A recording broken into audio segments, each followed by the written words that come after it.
Chaque mois, on le reçoit dans notre boîte aux lettres, mais saviez-vous que le magazine du département est aussi adapté aux personnes malvoyantes et non-voyantes?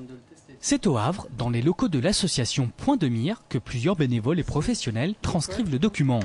Première étape, après réception du texte de base, la notation sur un logiciel spécial des codes pour le braille. Ici, nous sommes en lecture intégrale, autrement dit, chaque lettre traditionnelle est traduite par un signe braille. Il y a au moins une journée complète de travail pour qu'il soit accessible donc à l'imprimante braille. Ensuite, il faut compter au moins 2-3 jours d'impression pour les 330 exemplaires. Et ensuite, on reposte individuellement chaque magazine aux personnes non-voyantes de la Seine-Maritime. Bien que tous les articles ne soient pas transcrits, cela fait tout de même un bon pavé.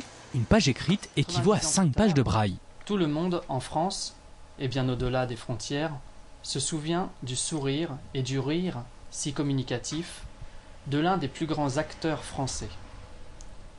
Mais que reste-t-il de ce personnage? À noter également, le magazine est distribué gratuitement et en même temps que le format traditionnel. On pense que c'est pas parce qu'une personne est non-voyante qu'elle n'a pas accès à de l'information, au contraire. Les personnes non-voyantes sont des personnes citoyennes, elles payent des impôts, donc elles ont aussi envie de savoir où passent leurs impôts. C'est via ce genre de documents aussi qu'elles peuvent le savoir. Et puis, elles participent à la vie citoyenne du département et donc peuvent aussi savoir ce qui s'y fait. Volume 14. Autre façon d'avoir accès à ces informations, la version audio. Nous sommes à la bibliothèque sonore du Havre. Ici, 16 bénévoles travaillent en collaboration avec des donneurs de voix à la transcription sur CD du magazine. André Rimbourg dit Bourville, l'essai à Préto-Vicma. Chaque mois, ce sont donc 85 exemplaires qui sont distribués dans toute la France sur simple demande. Que reste-t-il de ce personnage au cœur du pays de Caux qui l'a vu naître et grandir?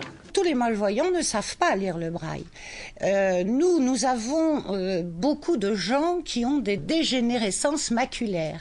Et ça, c'est quelque chose qui vous arrive sans trop crier gare. Donc nous sommes l'intermédiaire, nous sommes, je dirais, l'éventualité pour ceux qui ne lisent pas le braille, d'avoir également les nouvelles du département grâce à nous.